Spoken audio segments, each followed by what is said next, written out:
പരിശുദ്ധ തൃത്വത്തെ ഞാൻ സ്തുതിച്ച് വണങ്ങുന്നു. നമ്മുടെ രക്ഷിതാവും കർത്താവുമായ യേശുക്രിസ്തുവിന്റെ നാമത്തിൽ എല്ലാ വിശുദ്ധന്മാർക്കും വന്ദനങ്ങളും നേരുന്നു. 1-2 ദിവസങ്ങളിലെ ഇടവേളയ്ക്ക് ശേഷം നമുക്ക് പിന്നെയും എബ്രായ ലേഖന പഠനത്തോടനുബന്ധിച്ച് കർത്താവിന്റെ സന്നിധാനത്തിങ്കിലായിരിക്കാൻ ദൈവം നൽകുന്ന വിലയേറിയ അവസരത്തിനായിട്ട് കർത്താവിനെ സ്തുതിച്ച് മഹത്വപ്പെടുത്തുന്നു.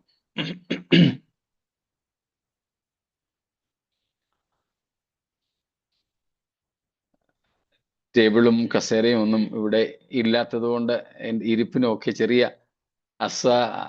അസൗകര്യങ്ങൾ കാണും. ദയവായി ക്ഷമിച്ചാലും. കർത്താവിന്റെ കൃപ നമ്മുടെ മേൽ ഇതുവരെ ഉണ്ടായിരുന്നല്ലോ. നമ്മെ കൺമണി പോലെ കാത്ത പിതാവായ ദൈവത്തെ വാഴ്ത്തുന്നു, സ്തുതിക്കുന്നു. നമ്മെ പിരിയാതെ വീണ്ടെടുപ്പൻ നാളിനായി മുദ്രയിട്ട് നമ്മെ സൂക്ഷിക്കുന്ന പരിശുദ്ധാത്മാവിനായി ദൈവത്തിന് സ്തോത്രം ചെയ്യുന്നു. ലോകാവസാനത്തോളം നമ്മോടുകൂടെ എല്ലാ നാളും ഉണ്ട് എന്ന് അരുളി ചെയ്ത വിശ്വസ്തനായ നമ്മുടെ കർത്താവിന്റെ നാമം ഇന്ന് രാത്രിയിലും വാഴ്ത്തപ്പെടട്ടെ. നമ്മുടെ എല്ലാം ആത്മീയ ജീവിതത്തിന് ഉത്തേജനപരമായി ദൈവത്തിൻ്റെ വചന പഠനം തീരട്ടെ എന്ന് പിന്നെയും ആഗ്രഹിക്കുന്നു, പ്രാർത്ഥിക്കുന്നു. ഉത്സാഹത്തോടെ സംബന്ധിക്കുന്ന എല്ലാ വിശുദ്ധന്മാർക്കും ക്രിസ്തുവേശുവിൽ പ്രത്യേകാൽ നന്ദിയും ഞാൻ പ്രകാശിപ്പിക്കുന്നു. നിങ്ങൾ സമയം ചെലവഴിക്കുന്നത് ഒരിക്കലും വൃഥാവല്ല എന്ന് കർത്താവിൽ അറിഞ്ഞ് നമ്മുടെ കർത്താവിൻ്റെ വരവിൻ്റെ നാൾ സമീപിക്കുന്നു എന്ന് കാണും തോറും ഇത് അധികമായി ചെയ്യുവാൻ നമുക്കെല്ലാവർക്കും ദൈവം കൃപ ചെയ്യട്ടെ എന്നും കൂടെ ഞാൻ പ്രാർത്ഥിക്കുന്നു. നമ്മൾ പഠിച്ചുകൊണ്ടിരിക്കുന്ന എബ്രായ ലേഖനം 2-ാം അധ്യായത്തിൻ്റെ 10-ാമത്തെ വാക്യത്തിലേക്ക് നമുക്ക് വീണ്ടും കടന്നു പോകാം. ഹീബ്രൂസ് 2:10 ആ വാക്യം ഒരിക്കൽ കൂടെ വായിച്ചാട്ടെ. In bringing many sons to glory, it was fitting that God, for whom and through whom everything exists, should make the author of their salvation perfect through suffering. Praise God.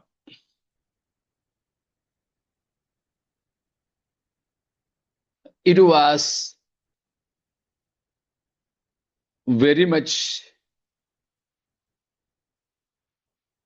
fitting, an act of worthiness, an act worthy, or a fitting act for God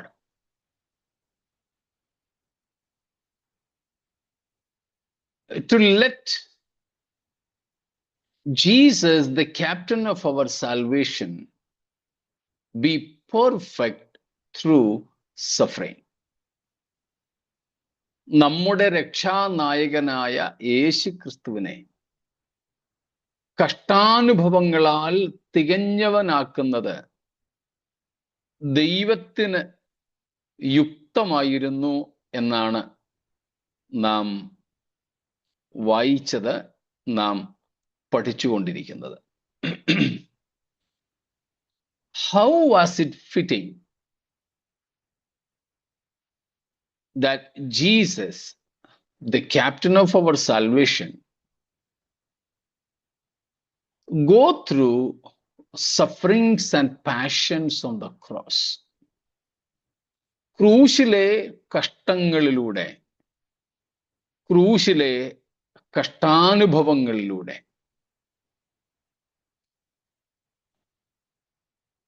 ക്രൂശിലെ മരണം വരിക്കുന്നതിലൂടെ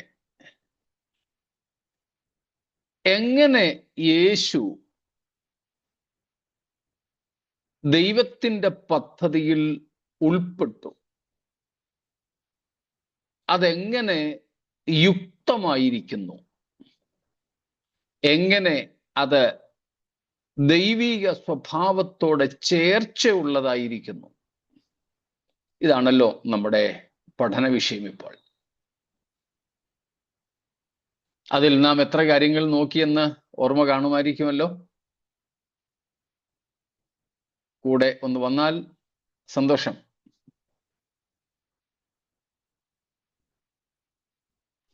മൂന്നെണ്ണം. സ്തോത്രം. ഒന്നാമത്തേത്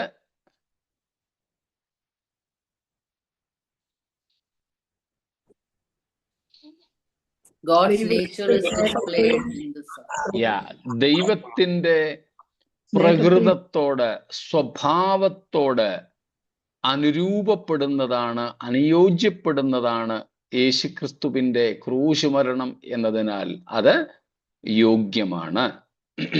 രണ്ടാമത് നമ്മൾ കണ്ടു, ദൈവത്തിന്റെ മഹത്വത്തെ വെളിപ്പെടുത്തുന്നു. ദൈവത്തിന്റെ നിത്യ പദ്ധതിയോടുള്ള ബന്ധത്തിൽ, ദൈവത്തിന്റെ അനാദി നിർണയത്തോടുള്ള ബന്ധത്തിൽ യേശുക്രിസ്തുവിന്റെ മരണം ദൈവത്തിന്റെ മഹത്വത്തെ പ്രദർശിപ്പിക്കുന്നു എന്നതിനാൽ അത് യോഗ്യമായിരിക്കുന്നു. മൂന്നാമത് നമ്മൾ കണ്ടു, ദൈവത്തിന്റെ തേജസ്സിലേക്ക് നമ്മളെയും, ദൈവത്തിന്റെ തേജസ് എന്താ അനേകം പുത്രന്മാരെ തേജസ്സിലേക്ക് നടത്തുന്നതിന് അത് യോഗ്യമായിരിക്കുന്നു.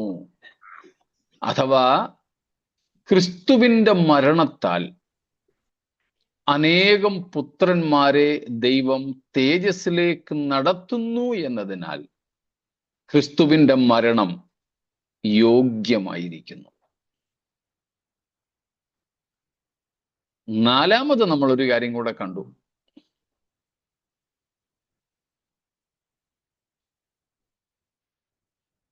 ഓർമ്മയുണ്ടോ?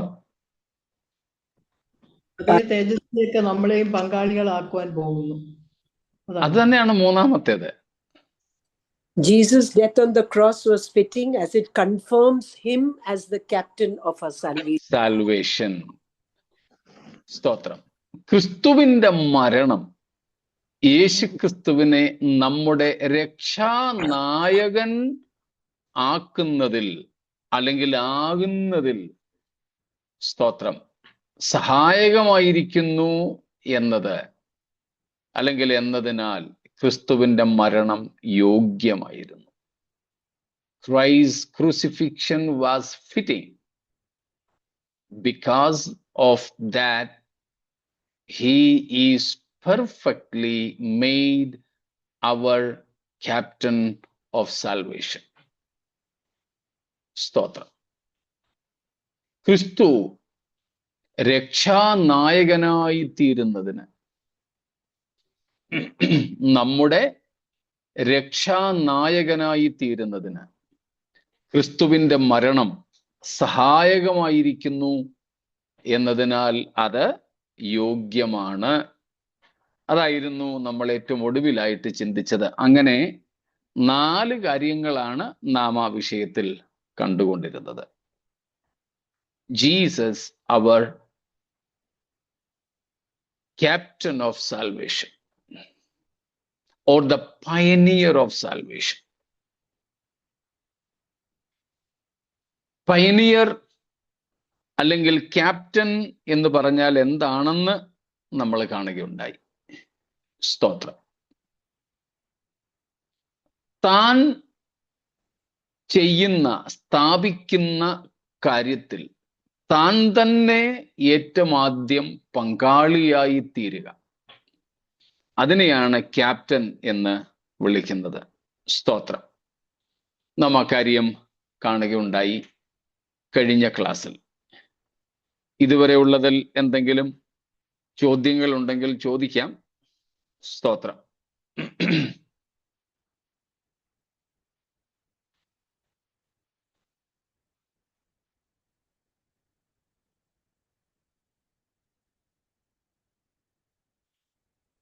ഒന്നും ഇല്ല എന്ന് കരുതട്ടെ.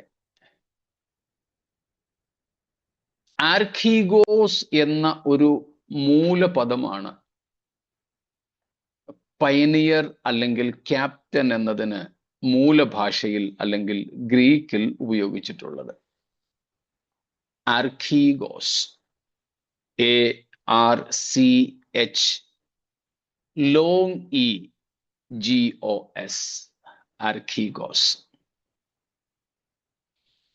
ഈ ആർക്കീഗോസ് trail blazer, a founder, a leader who goes ahead to open the way, a trailblazer, a trailblazer.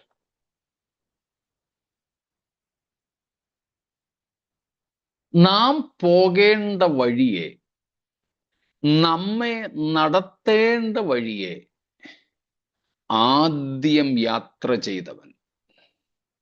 സ്തോത്രം.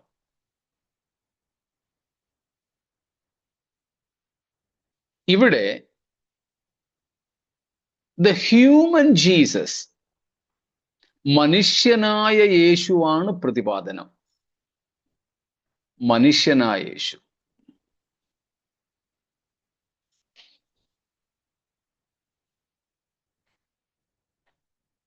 ദൈവമായ യേശു അല്ലെങ്കിൽ യേശുവിൻ്റെ ദൈവത്വത്തിൽ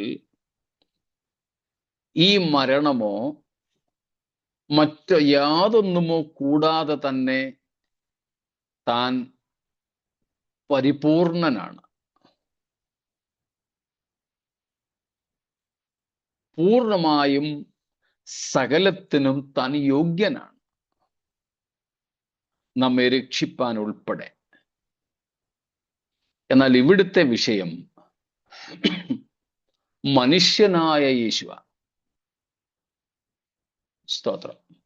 മനുഷ്യനായ യേശു. ആ മനുഷ്യനായ യേശു നാം പോകേണ്ട പാതയിലൂടെ അല്ല, നമ്മെ ദൈവം നടത്താൻ ഉദ്ദേശിക്കുന്ന വഴിയിലൂടെ നമുക്ക് മുൻപേ ആദ്യം യാത്ര ചെയ്തവനാണ്. അതുകൊണ്ടാണ് യേശുവിനെ the pioneer of our salvation, നമ്മുടെ രക്ഷാനായകൻ. രക്ഷാനായകൻ എന്നാൽ അതിലെ ഒന്നാമൻ എന്നർത്ഥം. രക്ഷാനായകൻ എന്ന് വിളിക്കുന്നത്. സ്തോത്രം. നാം നടക്കേണ്ടുന്ന പാത ഏതാ? നമ്മെ ദൈവം നടത്തുവാൻ ആഗ്രഹിച്ച പാത ഏതാണ്? യേശുക്രിസ്തു നമുക്ക് മുൻപിൽ വെട്ടി തുറന്നിട്ട ആ മഹാ വഴി, ആ രാജമാർഗം, ആ മെഗാ ഹൈവേ ഏതാണ്? അതുവഴിയാണല്ലോ നമ്മെ കർത്താവ് മുമ്പോട്ട് നയിപ്പാൻ ആഗ്രഹിക്കുന്നത്. എവിടേക്കാണ് അവിടുന്ന് നമ്മെ എത്തിപ്പാൻ ആഗ്രഹിക്കുന്നത്? സ്തോത്രം. എവിടേക്കാണ്? എന്തിലേക്കാണ്? ഏതവസ്ഥയിലേക്കാണ്? അതിൽ യേശു ഒന്നാമനായി നമുക്ക് മുമ്പേ യാത്ര ചെയ്തു എന്നാണ് ഇതിന്റെ അർത്ഥം. വളരെ ലളിതമായി അങ്ങനെ നമുക്കത് മനസ്സിലാക്കാം. മനസ്സിലാക്കാൻ പ്രയാസമില്ല എന്ന് ഞാൻ കരുതുന്നു. സ്തോത്രം. ദൈവം നമ്മെ നയിപ്പാൻ ആഗ്രഹിച്ച വഴി ഏത്? ദൈവം നമ്മെ കൊണ്ടെത്തിപ്പാൻ ആഗ്രഹിച്ച ലക്ഷ്യസ്ഥാനം ഏത്? ഈ രണ്ട് കാര്യം മാത്രം നോക്കിയാൽ മതി. When Bible says Jesus is the captain of our salvation, that means Jesus is the trailblazer. He is the founder. He is the pioneer who went through the way we, the human beings, are supposed to travel, supposed to go. Secondly, he is the pioneer who reached the destination God has put for you and me as human beings. Simply, we need to understand these two things.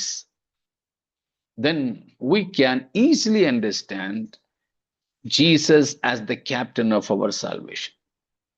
യേശുവിനെ നമ്മുടെ രക്ഷാനായകനായി അല്ലെങ്കിൽ നമ്മുടെ രക്ഷയിലെ പ്രഥമൻ, പയനിയറായി നമുക്ക് മനസ്സിലാക്കണമെങ്കിൽ ഏറ്റവും സരളവും സരസവുമായി രണ്ട് കാര്യങ്ങൾ മനസ്സിലാക്കിയാൽ മതി. ഒന്ന്,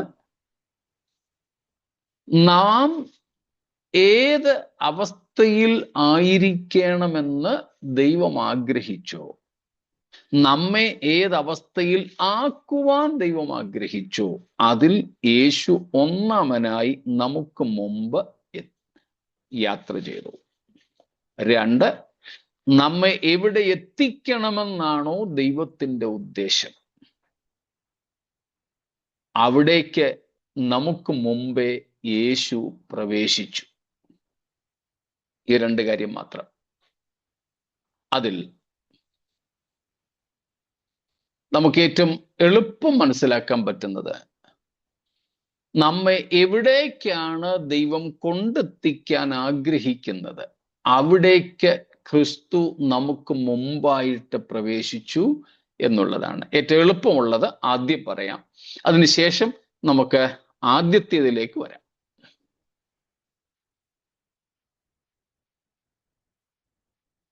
നിങ്ങൾക്ക് പറയാൻ പറ്റുമല്ലോ, നമ്മെ എവിടേക്കാണ് കർത്താവ് നയിക്കുന്നത്, അതിൽ ക്രിസ്തു ഒന്നാമനായി പ്രവേശിച്ചുവെന്ന്. ഗ്ലോറി. ഈ വാക്യത്തിന്റെ തന്നെ അടിസ്ഥാനത്തിൽ ഉത്തരമാണ് കൃത്യം. ദൈവം അനേകം പുത്രന്മാരെ തേജസ്സിലേക്ക് നടത്തുന്നു. അപ്പോൾ നാം ചെന്നെത്തണം എന്ന്, നാം പ്രാപിക്കണമെന്ന് ദൈവം ആഗ്രഹിക്കുന്ന ലക്ഷ്യസ്ഥാനം, ഡെസ്റ്റിനേഷൻ എന്നത്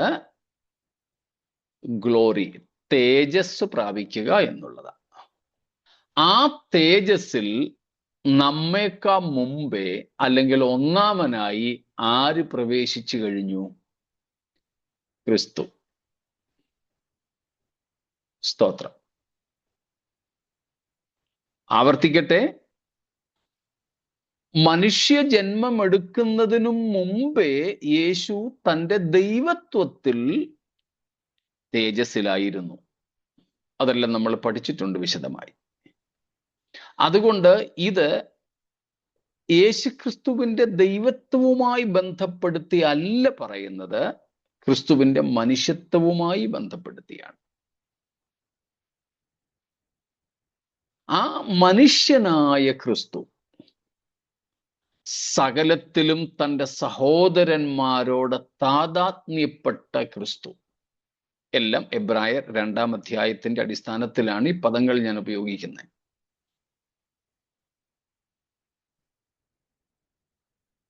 തൻ്റെ സഹോദരന്മാർ മാംസ രക്തങ്ങളോട് കൂടിയവർ ആകൊണ്ട് അവനും അവരെ പോലെ,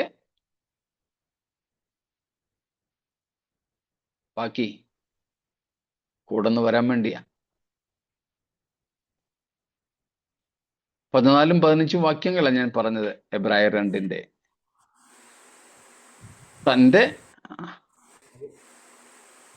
മക്കൾ ജലരക്തങ്ങളോട് കൂടിയവരാകൊണ്ട് അവനും അവരെ പോലെ ജലരക്തങ്ങളോട് കൂടിയവനായി മരണത്തിന്റെ അധികാരിയായ പിശാചിനെ തന്റെ മരണത്താൽ നീക്കി ജീവപര്യന്തം മരണഭീതിയാൽ അടിമകളായതൊക്കെയും വിടുവിച്ചു. സ്തോത്രം. മക്കൾ താഴെ പറയുന്നുണ്ട് സഹോദരന്മാരെന്ന്.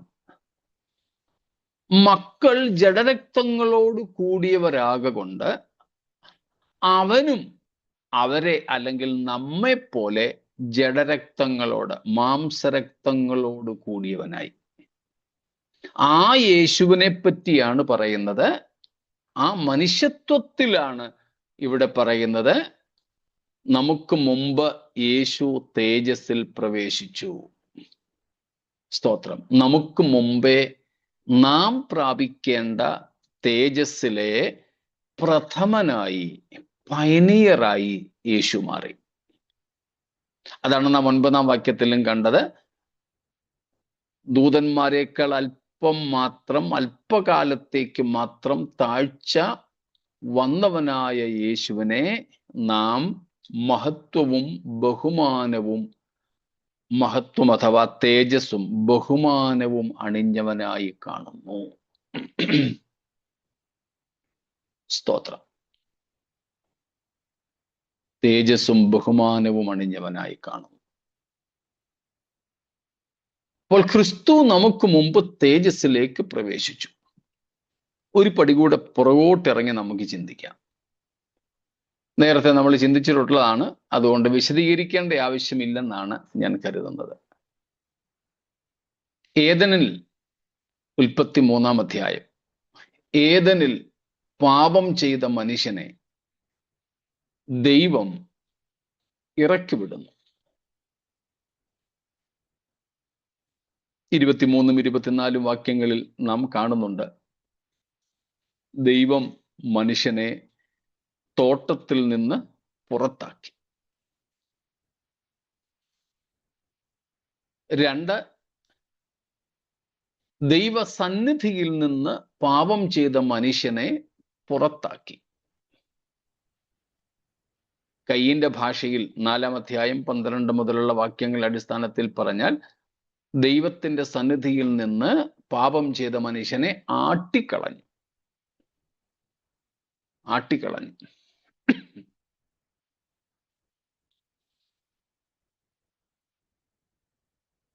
3, ജീവവൃക്ഷത്തിന്റെ ഫലം നിഷേധിക്കപ്പെട്ടു.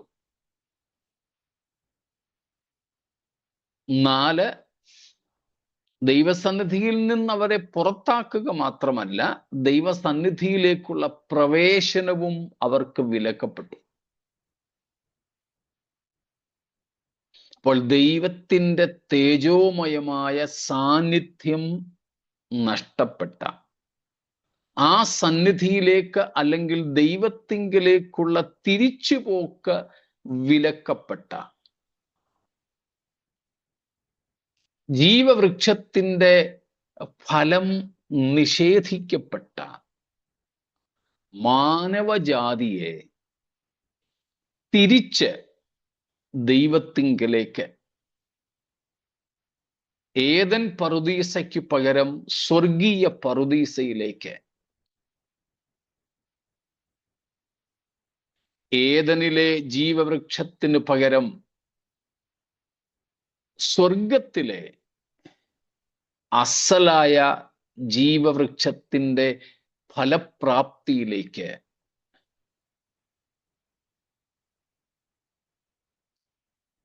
ദൈവാനുരൂപരായി മനുഷ്യനെ മടക്കിക്കൊണ്ടു പോകുന്ന ദൈവത്തിന്റെ അനാദി നിർണയത്തിൽ ഒന്നാമനായി പ്രവേശിച്ച മനുഷ്യനാണ് ആര്? നമ്മുടെ രക്ഷാനായകനായ ജീസസ്. ആമേൻ. സ്തോത്രം. യേശുക്രിസ്തു നമ്മുടെ രക്ഷാനായകൻ. അതാണ് യേശുക്രിസ്തുവിനെ രക്ഷാനായകൻ അല്ലെങ്കിൽ പൈനിയർ ഓഫ് അവർ സാൽവേഷൻ എന്ന് പറഞ്ഞിരിക്കുന്നത്. അത് മനസ്സിലാക്കണമല്ലോ. അതിൽ ചോദ്യങ്ങളൊന്നും ഇല്ലായിരിക്കുമെന്ന് കരുതുന്നു. ഉണ്ടെങ്കിൽ ചോദിച്ചാട്ടെ.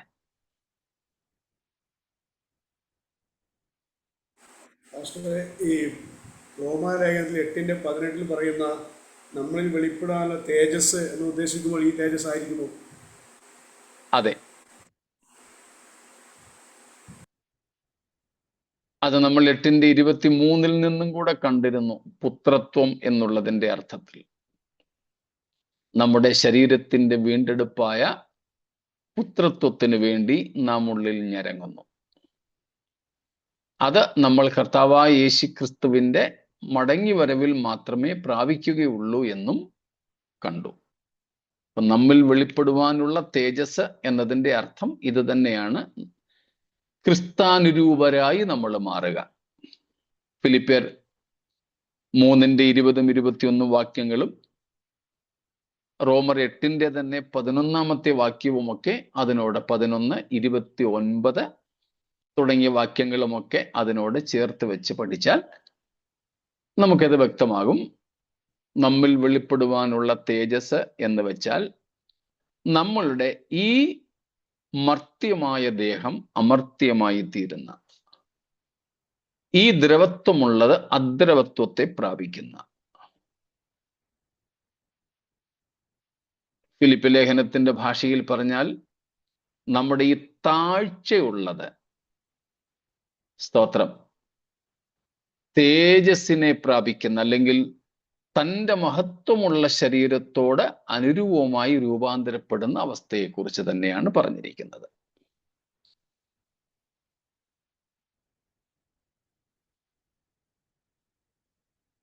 മറ്റെന്തെങ്കിലും?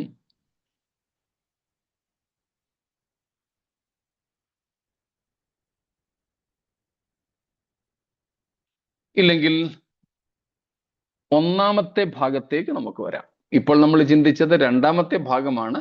അത് സരളവും നമ്മൾ നേരത്തെ പഠിച്ചിട്ടുള്ളതുമായതുകൊണ്ട് ആദ്യം പറഞ്ഞു നിർത്തിയെന്നേ ഉള്ളൂ. കൂടെ വരുന്നുണ്ടല്ലോ, കണക്ടിവിറ്റി നഷ്ടപ്പെടുന്നില്ലല്ലോ.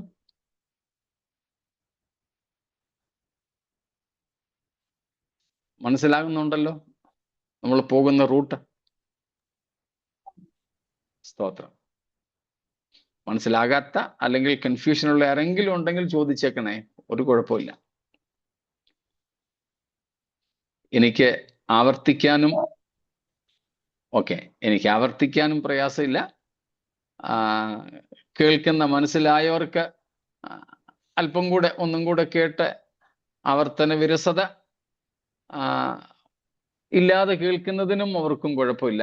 നാം ഒരുമിച്ച് പഠിക്കണം, തികഞ്ഞവരാകണം എന്നുള്ള ആഗ്രഹത്തിലാണ്. സ്തോത്രം. എനിക്കൊരു സംശയം, ഒരു കാര്യം വിട്ടുപോയി ഞാൻ. നാം പ്രാപിക്കേണ്ട തേജസ്സിലേക്ക് യേശു ഒന്നാമനായി പ്രവേശിച്ചു, അത് രണ്ടാമത്തെ. മൂന്നാമത്തെ ഒന്ന് പറയാമോ?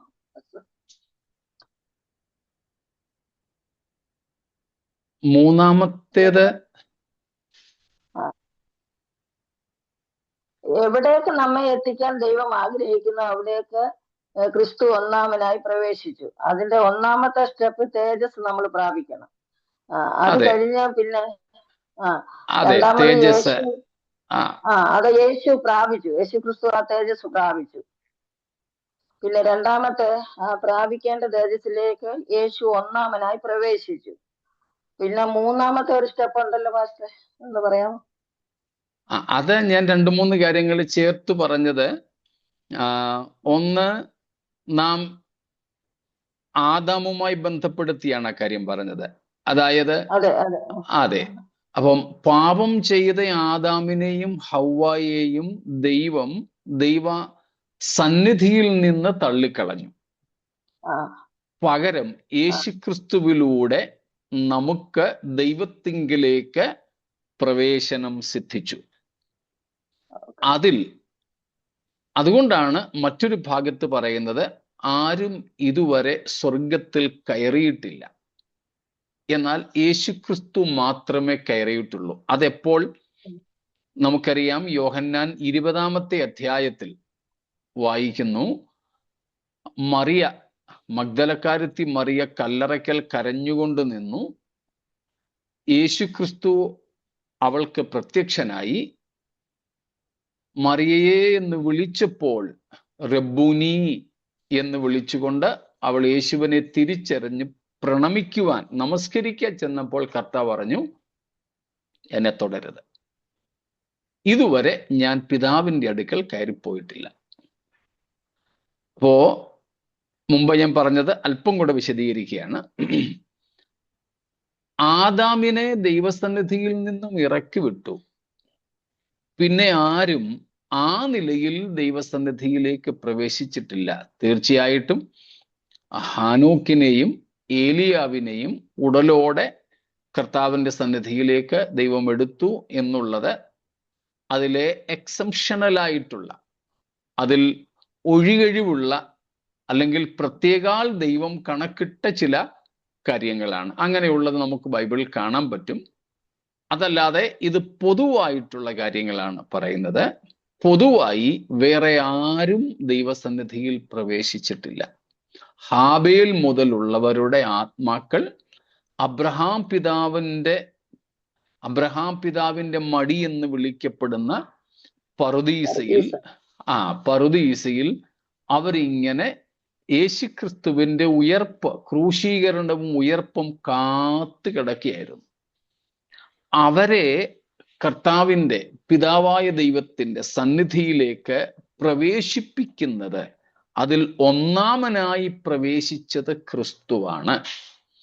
അതാണ് പറഞ്ഞത്, ആദം ഹൗവമാർക്ക് വിലക്കപ്പെട്ട ദൈവസന്നിധിയിലേക്കുള്ള പ്രവേശനം യേശുക്രിസ്തുവാണ് സാധ്യമാക്കിയത്.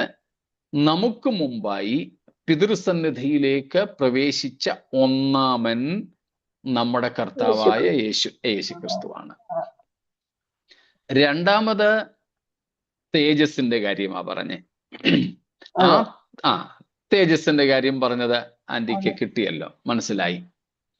മൂന്നാമത് പറഞ്ഞത് പാപം ചെയ്ത് ഏദനിൽ നിന്നും പുറത്താക്കപ്പെട്ട ആദം ഹൗവമാർക്ക് ജീവവൃക്ഷത്തിങ്കിലേക്കുള്ള വഴിയും അടയപ്പെട്ടു, അല്ലെങ്കിൽ അതിന്റെ ഫലം നിഷേധിക്കപ്പെട്ടു. എന്നാൽ യേശുക്രിസ്തുവിലൂടെ നമുക്കത് തിരികെ ലഭിക്കുന്നു. ആ അവസ്ഥയിലേക്കും നമ്മെ കൊണ്ടെത്തിക്കുന്നതിന് വേണ്ടി യോഗ്യനായ ഒന്നാമൻ ക്രിസ്തുവാണ്. ആദം ഹൗവമാർക്ക് ഭൂമിയിലെ ഏദനിലുള്ള ജീവവൃക്ഷത്തിന്റെ ഫലമാണ് വിലക്കപ്പെട്ടതെങ്കിൽ, വെളിപ്പാട് പുസ്തകത്തിൽ നമ്മൾ വായിക്കുന്നു, ക്രിസ്തുവേശുവിലൂടെ നമുക്ക് ദൈവത്തിന്റെ പറുദീസയിലെ ജീവവൃക്ഷത്തിന്റെ ഫലം പ്രതിഫലമായി നൽകപ്പെടുന്നു. സ്തോത്രം. അപ്പം അതായിരുന്നു മൂന്നാമതായിട്ട് പറഞ്ഞത്.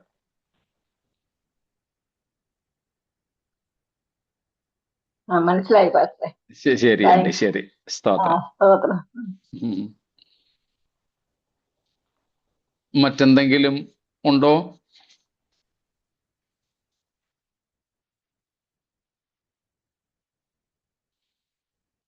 വെളിപ്പാട് പുസ്തകം 2-ാം അധ്യായത്തിന്റെ 7-ാം വാക്യത്തിലാണ് എഫെസോസിലെ സഭയോടുള്ള വാഗ്ദത്തമായി കർത്താവ് പറയുന്നത്. ആരെങ്കിലും എടുത്തെങ്കിൽ, അറിയാവുന്നതാണെങ്കിലും ഒന്ന് വായിച്ചോളൂ, ഇല്ലെങ്കിൽ ഞാൻ വായിക്കാം. എടുത്തെങ്കിൽ. ആത്മാവ് സഭകളോട് പറയുന്നത് എന്തെന്ന് ചെവിയുള്ളവർ കേൾക്കട്ടെ. ജയിക്കുന്നവര് ഞാൻ ദൈവത്തിന്റെ പറുദീസയിലുള്ള ജീവവൃക്ഷത്തിന്റെ ഫലത്തിന്മാൻ കൊടുക്കും. സ്തോത്രം. എഫെസോസിലെ സഭയിൽ ജയാളികളാകുന്നവർക്ക് കർത്താവ് വാഗ്ദത്തം ചെയ്തതാണ് ദൈവത്തിന്റെ പറുദീസയിലുള്ള ജീവവൃക്ഷത്തിന്റെ ഫലം. നമ്മുടെ വെളിപ്പാട് 21, 22 അധ്യായങ്ങളിലേക്ക് വരുമ്പോൾ നമുക്ക് ആ ജീവവൃക്ഷങ്ങൾ ഒന്നിലധികമായിട്ടുള്ളത് ജീവജല നദിയുടെ ഇരുകരയിലും നിൽക്കുന്നതൊക്കെ കാണുവാനും മറ്റും സാധിക്കുന്നുണ്ട്. നമ്മളത് വെളിപ്പാട് പുസ്തക പഠനത്തിൽ വിശദമായി കണ്ടതാണല്ലോ. അതുകൊണ്ട് ആ ഭാഗങ്ങളിലേക്ക് മടങ്ങിപ്പോകുന്നില്ല. മറ്റെന്തെങ്കിലും?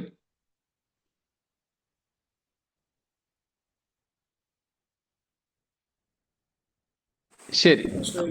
ഈ പ്രയോഗം ഞാൻ കൺവെൻഷൻ ക്ലാസ്സിൽ ഒരു പ്രയോഗം പ്രയോഗിച്ചത് ശരിയാണോ? പക്ഷേ കർത്താവ് തേജസ് വാരി ചുറ്റി. ആ പ്രയോഗത്തിന്റെ അർത്ഥം കർത്താവ് തേജോമയനാണെന്നേ ഉള്ളൂ. അത് പ്രസംഗകന്റെ ഒരു ആലങ്കാരിക ഭാഷ ഉപയോഗിച്ചു എന്ന് മാത്രമേ ഉള്ളൂ.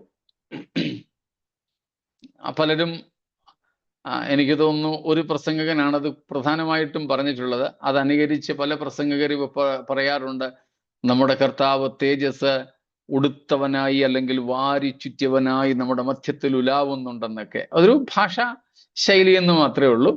അർത്ഥം ഇത്രയേ ഉള്ളൂ, തേജോമയനായ അല്ലെങ്കിൽ തേജസ്കരിക്കപ്പെട്ട ക്രിസ്തു. ബൈബിളിൽ ആ പ്രയോഗമൊന്നുമില്ല.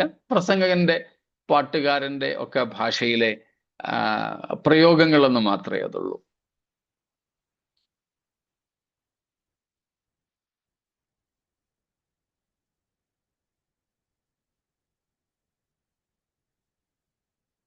മറ്റൊന്നും ഇല്ലെങ്കിൽ നമുക്ക് അടുത്ത ഭാഗവും കൂടെ നോക്കാം.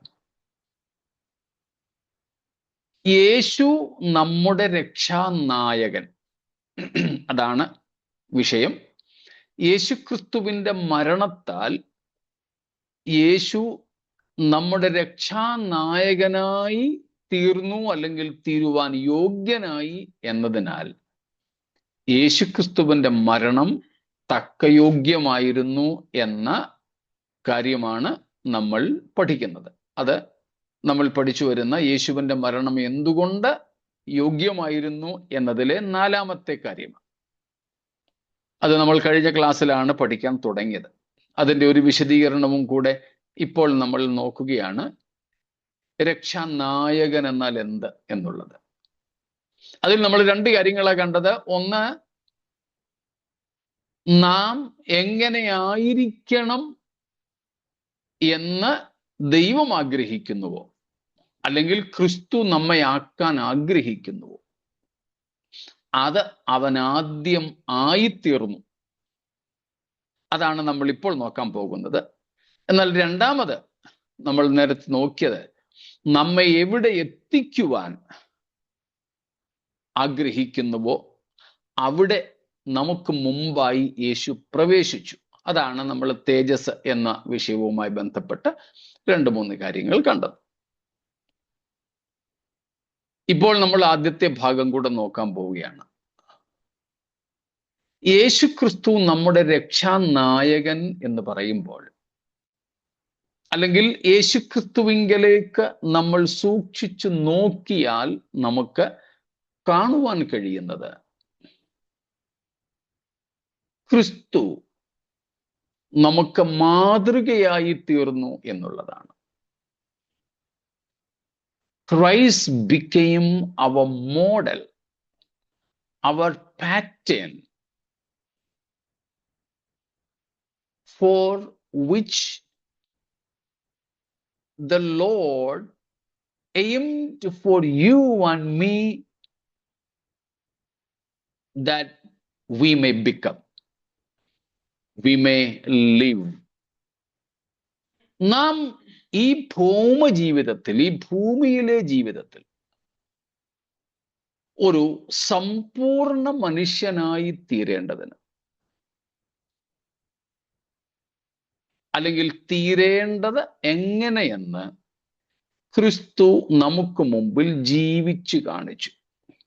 ആദ്യം നമ്മൾ പറഞ്ഞത് നിത്യതയിൽ എത്തിച്ചേരുന്ന വിഷയമാണ്. അത് ഭാവിപരമാണ്. നേരത്തെ പഠിച്ചിട്ടുള്ളതായതുകൊണ്ടും ലളിതമായതുകൊണ്ടും ആദ്യം പറഞ്ഞതേ ഉള്ളൂ. എന്നാൽ ഇപ്പോൾ നമ്മൾ ചിന്തിക്കുന്നത്, നമ്മൾ ഈ ഭൗമ ജീവിതത്തിൽ വെച്ചായി തീരണമെന്ന് കർത്താവ് ആഗ്രഹിക്കുന്നതാണ്. അത് നമുക്ക് മുമ്പേ യേശു ആയിത്തീർന്നു. സ്തോത്രം. അതുകൊണ്ടാണ് യേശുവിനെ നമ്മുടെ മാതൃക എന്ന് വിളിക്കുന്നത്. ക്രൈസ്റ്റ് അവർ പാറ്റേൺ. നേരത്തെയും നമ്മൾ ഈ പാറ്റേണിന്റെ അർത്ഥം ചിന്തിച്ചിട്ടുണ്ട്. 1 പത്രോസ് 1:21 വാക്യം, 1 Peter 1:21. Through him you believe in God, who raised him from the dead and glorified him. Sorry, 2:21, not 1. 1 Peter 2:21, sorry. To this you were called, because Christ suffered for you, leaving you an example that you should follow in his steps. An example you should follow his footsteps. ചില English വേർഷൻസിൽ എക്സാമ്പിളിന് പകരം കൊടുത്തിട്ടുള്ളത് pattern എന്ന്.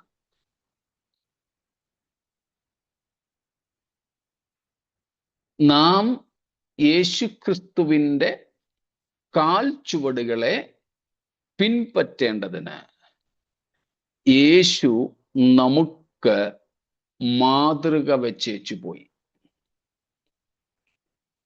ആ മാതൃക, ആ pattern നമ്മൾ നേരത്തെ പഠിച്ചിട്ടുണ്ട്. അതിൻ്റെ മൂലപദത്തിൻ്റെ അർത്ഥം റൈറ്റ് ഓവർ എന്നാണെന്ന്. Right over. സ്തോത്രം. Right over.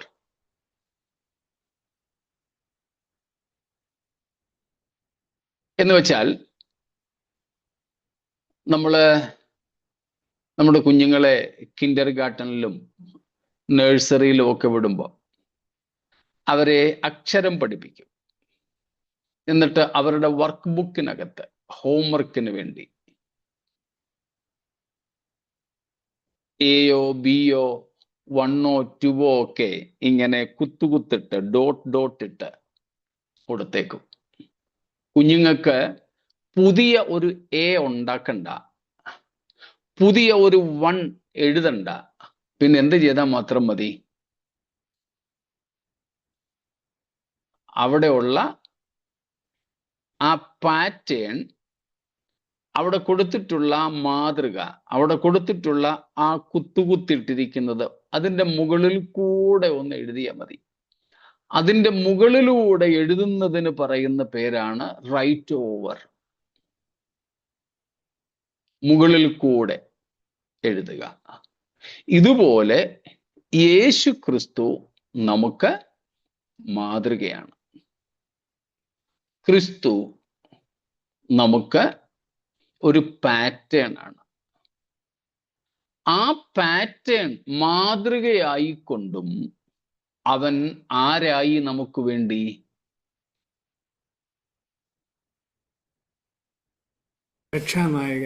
രക്ഷാനായകനായി. എങ്ങനെ?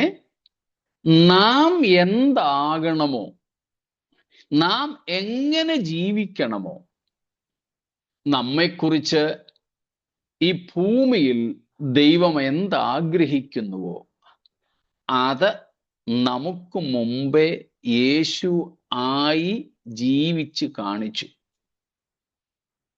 സ്തോത്രം. ഇന്ന് നമുക്ക് ഒരു പുതിയ വഴിയൊന്നും കണ്ടുപിടിക്കേണ്ട ആവശ്യമില്ല. യേശുക്രിസ്തു 2000-ൽ പരം വർഷങ്ങൾക്ക് മുമ്പ് ഈ ഭൂമിയിൽ വന്ന് ജീവിച്ച് കാണിച്ച ആ മാതൃക, ആ കാൽച്ചുവടുകളെ പിൻപറ്റിയാൽ മാത്രം മതി. നമ്മൾ കേട്ടിട്ടുണ്ടായിരിക്കും കൊച്ചു കുഞ്ഞുങ്ങളുടെ കഥകളിൽ പോലും പറയുന്ന ഒരു കാര്യം. ചെറിയ ചാറ്റമഴ ഉണ്ടായിരുന്ന ഒരു രാത്രി, ചെറിയ ചാറ്റമഴ. Not a heavy fall, but a very mild rain. അന്ന് പൊടിയൊക്കെ ഒന്ന് അടങ്ങി. രാവിലെ ഒരു പിതാവ് എഴുന്നേറ്റ് നേരെ ബാറിലേക്ക്, ഇന്നത്തെ ഭാഷയിൽ അങ്ങ് പറഞ്ഞതാ ബാർ, കള്ള് ഷാപ്പിലേക്ക് പോയി. ആ പിതാവിൻ്റെ പിച്ച വെച്ച് നടക്കുന്ന ഒരു കൊച്ചു കുഞ്ഞ്, കുറെ കഴിഞ്ഞ് ആ അപ്പൻ കള്ള് ഷാപ്പിൽ നിന്ന് ഇറങ്ങി നോക്കുമ്പോൾ ഈ കുഞ്ഞ് ആ കള്ള് ഷാപ്പിലെത്തി. ഒരു കഥയായിട്ട് പറയുന്ന കാര്യമാണ്. എങ്ങനെ ആ ചാറ്റമഴ നനഞ്ഞ് ഇങ്ങനെ ചെറുതായിട്ട് അടങ്ങിക്കിടന്ന പൊടിയിൽ ഈ അപ്പന്റെ കാൽച്ചുവടുകളെ കണ്ട് അതിനെ ഈ കുഞ്ഞ് അനുഗമിച്ചതാ. ഒരു പുതിയ വഴി അതിന് കണ്ടുപിടിക്കേണ്ടി വന്നില്ല. ഒരു GPS അതിന്റെ മുമ്പിൽ ഉണ്ടായിരുന്നു. ഇതുപോലെ ക്രിസ്തീയ ജീവിതത്തിൽ, ഇതിനെ ക്രിസ്തീയ ജീവിതം എന്ന് പോലും പറയണ്ട കേട്ടോ, ഇതിനെ യഥാർത്ഥ മനുഷ്യനെന്ന് വിളിച്ചാൽ മതി. നമ്മൾ ക്രിസ്തീയ ജീവിതം എന്ന് പറയുന്ന ഈ സാധനം, സത്യത്തിൽ അതിനെ യഥാർത്ഥ മനുഷ്യത്വം എന്ന് വിളിച്ചാൽ മതി. ഇന്ന് പിന്നെ മനുഷ്യത്വത്തിന് പല നിർവചനങ്ങൾ ഉള്ളത് കൊണ്ട് നമുക്ക് ഇതിനെ ഒന്ന് മാറ്റി കാണിക്കാൻ വേണ്ടി ക്രിസ്തീയ ജീവിതം ഒന്ന് വിളിക്കേണ്ടി വരുന്നതേ ഉള്ളൂ. അതായത് യേശു ക്രിസ്തു ക്രിസ്ത്യാനിയായിരുന്നു എന്ന് ചോദിച്ചാൽ താത്വികമായി പറയാം അല്ല. മഹാത്മാഗാന്ധി പറയും ആകെക്കൂടെ ഭൂമിയിൽ ഉണ്ടായിരുന്ന ഏക ക്രിസ്ത്യാനി യേശു ക്രിസ്തു ആണെന്ന്. അതവിടെ ഇരിക്കട്ടെ. പക്ഷേ യേശു ക്രിസ്ത്യാനിയായിരുന്നു എന്ന് ചോദിച്ചാൽ ദൈവവും വേദപുസ്തകവും പറയും അല്ല, he was the perfect man. യേശു ഒരു സമ്പൂർണ്ണ അല്ലെങ്കിൽ പരിപൂർണ അല്ലെ തികഞ്ഞ മനുഷ്യനായിരുന്നു. കാരണം നമുക്കറിയാം യേശു ഈ ഭൂമിയിൽ വന്നത്, ജീവിച്ച് കാണിച്ചത് നമുക്ക് എങ്ങനെ ഒരു ദൈവത്തിൻ്റെ ആഗ്രഹപ്രകാരമുള്ള പൂർണ്ണ മനുഷ്യനാകാം എന്നതാണ്. അതുകൊണ്ട് യേശു നമ്മുടെ രക്ഷാനായകൻ എന്ന അർത്ഥത്തിൽ നാം ഇപ്പോൾ ചിന്തിക്കുന്നത് നാം എങ്ങനെയാകണമെന്ന് സ്രഷ്ടാവായ ദൈവം ആഗ്രഹിച്ചുവോ അത് യേശു നമുക്ക് ജീവിച്ച് കാണിച്ചു തന്നു. അത് എന്തൊക്കെയാണെന്ന് നമുക്കറിയാം. ചുരുക്കം വാക്കുകളിൽ ആ കാര്യം പറഞ്ഞ് നമുക്ക് ഈ ക്ലാസ് ഇവിടെ അവസാനിപ്പിക്കാം. ഒന്ന്, നമുക്കറിയാമല്ലോ, ഇപ്പോൾ നമ്മൾ വായിച്ച വാക്യം 1 പത്രോസ് 2:21 തന്നെ എന്താ കണ്ടത്? ഒന്നും കൂടെ ആ വാക്യം വായിച്ചാട്ടെ. To this you were called, because Christ suffered for you, leaving you an example that you should follow in his steps. Jesus left an example. What is the example Jesus left for us to follow? He suffered. Yes, നമുക്ക് പിൻപറ്റേണ്ടതിന് യേശു ഒരു മാതൃക വെച്ചു പോയി. എന്ത് മാതൃകയാ നാം പിൻപറ്റുവാൻ വേണ്ടി യേശു വെച്ചു പോയിരിക്കുന്നത്? സഫറിങ്.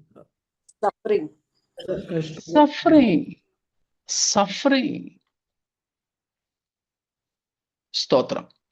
അപ്പോൾ യേശു ക്രിസ്തു നമ്മുടെ രക്ഷാനായകനായി എന്ന് പറയുമ്പോൾ ഈ ഭൂമിയിൽ വെച്ച് കർത്താവ് നമുക്ക് കാണിച്ച മാതൃക,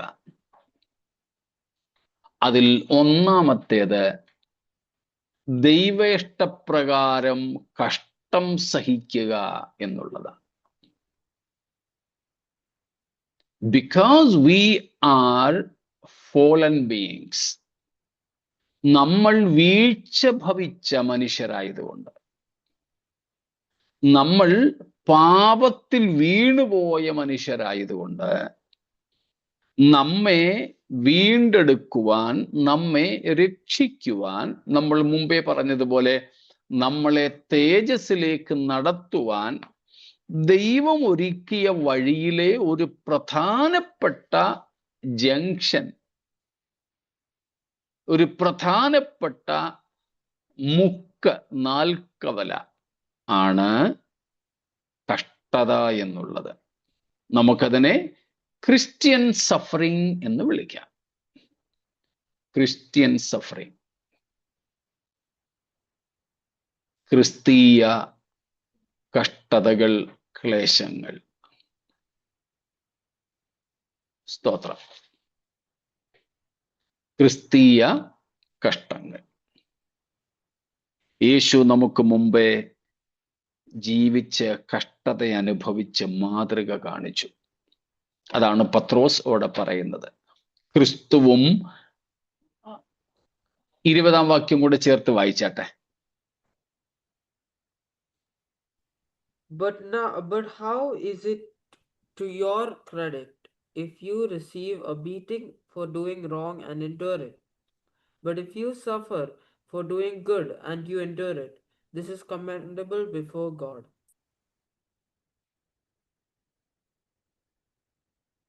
യേശുക്രിസ്തു നമുക്ക് മാതൃക കാണിച്ചതിനെ കുറിച്ച്, കഷ്ടമനുഭവിക്കുന്നതിനെ കുറിച്ച് പത്രോസ് അപ്പോസ്തലൻ ഇവിടെ പറയുന്നതാണ്. നാം മനസ്സിലാക്കുന്നത്. സ്തോത്രം.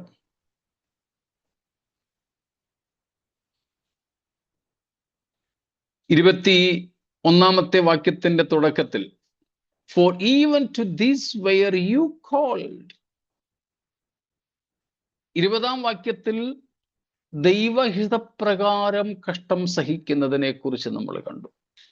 In verse 20 we have seen enduring hardships according to God's will. According to God's will. സ്തോത്രം. എന്നിട്ട് പറയുന്നു for this, that means to suffer for, you are called. നാം അതിനു വേണ്ടി വിളിക്കപ്പെട്ടു. സ്തോത്രം. രണ്ടാമത്തെ മാതൃക യേശുക്രിസ്തു നമുക്ക് കാണിച്ചു തന്നത് എബ്രായ ലേഖകന്റെ ഭാഷയിൽ തന്നെ പറഞ്ഞാൽ എബ്രായർ 5:8 വാക്യം 5:8. Although he was a son, he learned obedience through what he suffered. Jesus has become an example of complete, perfect obedience. ക്രിസ്തു രക്ഷാനായകനായി തീർന്നു എന്ന് പറയുമ്പോൾ നമ്മെ കൊണ്ടെത്തിക്കുവാൻ ആഗ്രഹിക്കുന്ന സ്വഭാവ ശ്രേഷ്ഠതകളിൽ യേശുക്രിസ്തു ഒന്നാമനായി തീർന്നു. അതിൽ ഒന്നാമത്തേതാണ് നമ്മൾ കണ്ടത് കഷ്ടാനുഭവങ്ങൾ. രണ്ടാമത്തേതാണ് ഇവിടെ നാം കാണുന്നത് അനുസരണം. അനുസരണം പഠിച്ച് തികഞ്ഞവനായി. അവിടെയും കഷ്ടതകളെ കുറിച്ച് തന്നെ പറയുന്നുണ്ട്. ഈ കഷ്ടതയും അനുസരണവും വളരെ ബന്ധപ്പെട്ട് കിടക്കുന്നതാണ്. സ്തോത്രം. നമ്മൾ നേരത്തെ തന്നെ പഠിച്ചിട്ടുണ്ട്. Jesus graduated with the degree of perfectness. Yeah, perfect obedience. In which university or which school? School of suffering. School of suffering. If we endure hardships in and through the school of suffering, we will get the graduation, we will get the certification of perfect obedience. സ്തോത്രം. സമ്പൂർണ്ണ മനുഷ്യത്വത്തിൽ ദൈവത്തിൻ്റെ പൂർണ്ണ അനുസരണമുള്ള മക്കളായി നമ്മൾ തീരേണ്ടതിന് യേശു നമുക്ക് മാതൃക കാണിച്ചു. ക്രിസ്തു നമുക്ക് മുമ്പേ ആ അവസ്ഥയിൽ എത്തിച്ചേർന്നു. മൂന്നാമത് സ്തോത്രം. പത്രോസിന്റെ ലേഖനത്തിൽ 2:21 നമ്മൾ വായിച്ചു. 22 മുതൽ 24 വരെയുള്ള വാക്യങ്ങളിൽ, 22ഉം 23ഉം വാക്യങ്ങളിൽ നമുക്ക് കാണുവാൻ സാധിക്കുന്നത് യേശു പാപം ചെയ്തിട്ടില്ല. അവന്റെ വായിൽ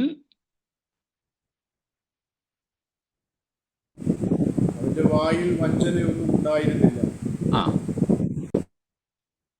ബാക്കിയും കൂടെ.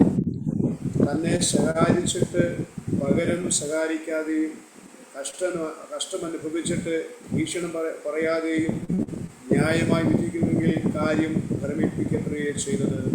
സ്തോത്രം. യേശുക്രിസ്തു നമുക്ക് കാണിച്ച രക്ഷാനായകൻ എന്ന നിലയിൽ മൂന്നാമത്തെ മാതൃക, ഇതെല്ലാം കൂടെ കൂട്ടിച്ചേർത്ത് ഒറ്റ വാക്കിൽ പരിപൂർണമായ വിശുദ്ധി. A perfect holy life. യേശുക്രിസ്തു നമ്മുടെ മുമ്പിൽ രക്ഷാനായകനായി തീരുമ്പോൾ നാം എത്തിപ്പെടേണ്ട, ഈ ഭൗമ ജീവിതത്തിൽ വെച്ച് നാം പ്രാപിക്കേണ്ട വിശുദ്ധിയുടെ ശ്രേഷ്ഠതയെക്കുറിച്ചാണ് പറയുന്നത്. അതിനകത്ത് ഈ കാര്യങ്ങളൊക്കെ ഉൾപ്പെടും. എല്ലാം ഇവിടെ ഞാൻ വിവരിപ്പാൻ ആഗ്രഹിക്കുന്നില്ല. സ്തോത്രം. നാലാമതൊരു കാര്യം അതേ വാക്യങ്ങളിൽ നമുക്ക് കാണാം. അവിടെ കണ്ടോ, 23-ാം വാക്യത്തിൽ പറഞ്ഞത്, ന്യായമായി വിധിക്കുന്നവങ്കൽ ഭരമേൽപ്പിക്കയത്രേ ചെയ്തത്. A total dependence on the father. സ്തോത്രം. ദൈവത്തിലുള്ള പരിപൂർണമായ ആശ്രയബോധം ക്രിസ്തു നമുക്ക് കാണിച്ചു തന്ന നാലാമത്തെ മാതൃകയാണ്. താൻ തന്നെ പകരം ചെയ്യാതെ, താൻ തന്നെ പ്രതികാരം ചെയ്യാതെ, സ്തോത്രം, ക്രിസ്തു ന്യായമായി വിധിക്കുന്ന പിതാവായ ദൈവത്തിങ്കൽ കാര്യങ്ങളെ ഭരമേൽപ്പിച്ചു. ദൈവത്തിന്റെ സമയത്തിനു വേണ്ടി കാത്തിരുന്നു. എബ്രായർ 5:7 വാക്യത്തിൽ നാം ആ കാര്യം വീണ്ടും കാണുന്നുണ്ട്. 5:7. ക്രിസ്തുവിന്റെ ഐഹിക ജീവകാലത്ത് തന്നെ മരണത്തിൽ നിന്ന് രക്ഷിപ്പാൻ കഴിയുന്നവനോട് ഉറച്ച നിലവിളിയോടും കണ്ണുനീരോടും കൂടെ അപേക്ഷിക്കുകയും അഭയാചന കഴിക്കുകയും ഭയഭക്തി നിമിത്തം ഉത്തരം ലഭിക്കുകയും ചെയ്തു. സ്തോത്രം. യേശുക്രിസ്തു ഭൂമിയിലായിരുന്ന സമയത്ത് പിതാവായ ദൈവത്തോട് പ്രാർത്ഥന കഴിച്ചതിനെ കുറിച്ചാണ് നമുക്ക് പരിചയമുള്ള ഒറ്റ വാക്കിൽ. ആ പ്രാർത്ഥന എന്ന് പറയുന്നത് ദൈവത്തിങ്കലുള്ള നമ്മുടെ ആശ്രയത്തെ കാണിക്കുന്നതാണ്. ആവലാതിപ്പെടാനുള്ളതല്ല. പലപ്പോഴും പക്ഷെ നമ്മുടെ പ്രാർത്ഥനകൾ ഭയത്തിൽ നിന്നാണെന്നേ ഉള്ളൂ. ബ്രദർ ആർ സ്റ്റാൻലി ഒരിക്കൽ പറഞ്ഞത് ഞാൻ ഓർക്കുന്നു.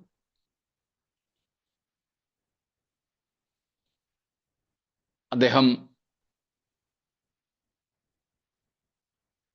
കർത്താവിൻ്റെ വേല വളരെ സ്തുത്യർഹമായ രീതിയിൽ ചെയ്തു വന്ന ഒരു കർത്താവിൻ്റെ ദാസനാണ്. ഇപ്പോൾ എനിക്കൊന്ന് പ്രായാധിക്യത്തിലായിരിക്കുന്നു. അപ്പോൾ ഒരിക്കൽ അദ്ദേഹത്തിന് ഒരു ബൈപ്പാസ് സർജറി വേണമെന്ന് മെഡിക്കൽ റിപ്പോർട്ടുണ്ടായി. റിപ്പോർട്ട് കിട്ടിയതും അദ്ദേഹം കർത്താവേ എന്നും പറഞ്ഞ് നിലവിളിച്ചെന്നാണ് അദ്ദേഹം പറയുന്നത്. അദ്ദേഹം തന്നെ പറഞ്ഞ കാര്യം ഞാൻ കേട്ടത്. എന്നിട്ട് അദ്ദേഹം പറഞ്ഞു, ഞാൻ കർത്താവേ എന്ന് പറഞ്ഞ് നിലവിളിച്ചത് ആശ്രയബോധത്തിൽ നിന്നല്ലായിരുന്നു, ഭയത്തിൽ നിന്നായിരുന്നു. പിന്നെ ഒരു ഗുണം, ഭയത്തിൽ നിന്നായിരുന്നെങ്കിലും ദൈവത്തെ വിളിച്ചല്ലോ എന്നേ ഉള്ളൂ. സ്തോത്രം.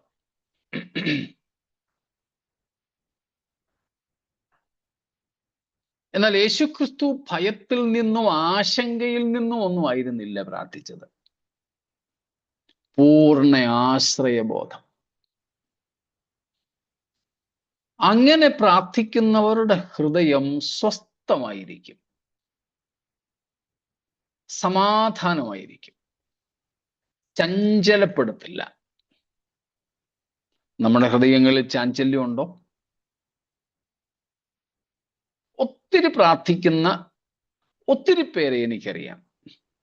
കൊച്ചു കാര്യങ്ങളിൽ പോലും അവർ ചഞ്ചലപ്പെട്ടു പോകാറുണ്ട്. A truly praying person will be immovable, even in the midst of earth-shaking turbulences.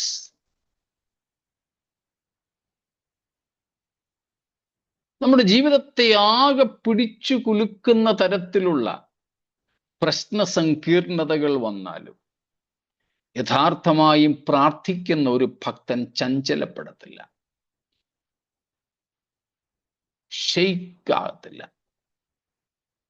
Immovable ആയിരിക്കും, അചഞ്ചലനായിരിക്കും.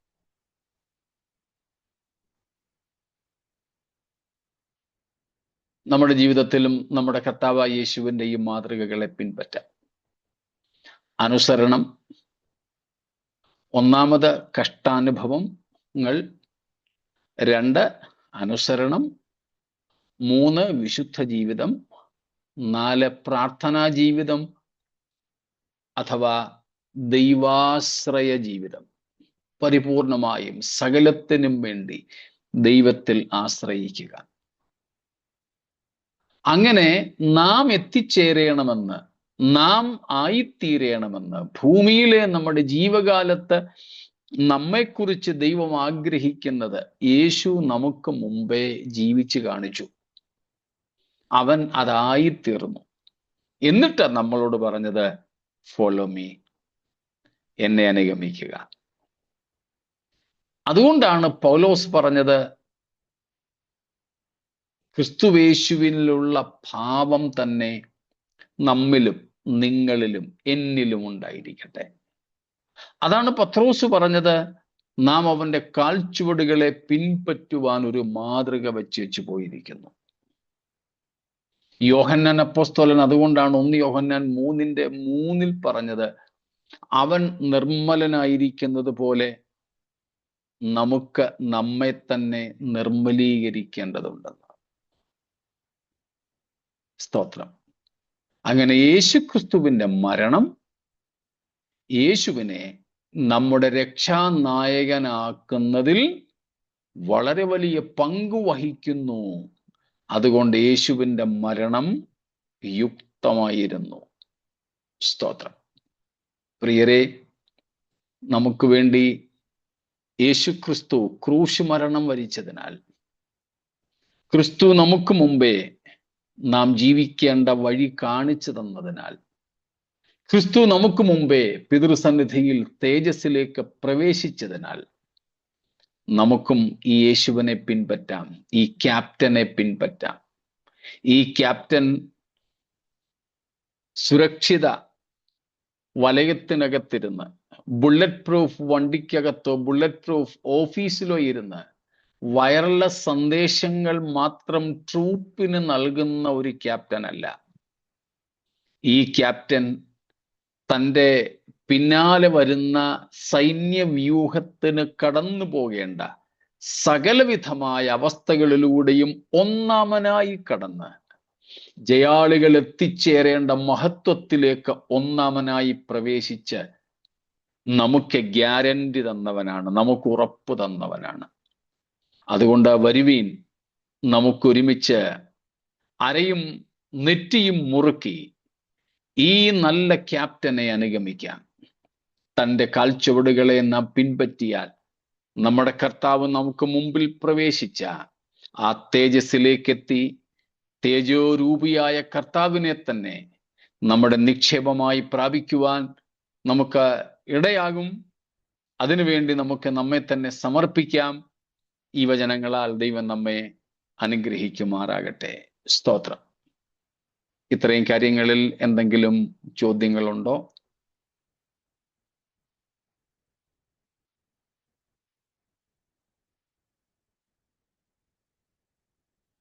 ഒന്നുമില്ല എന്ന് കരുതട്ടെ.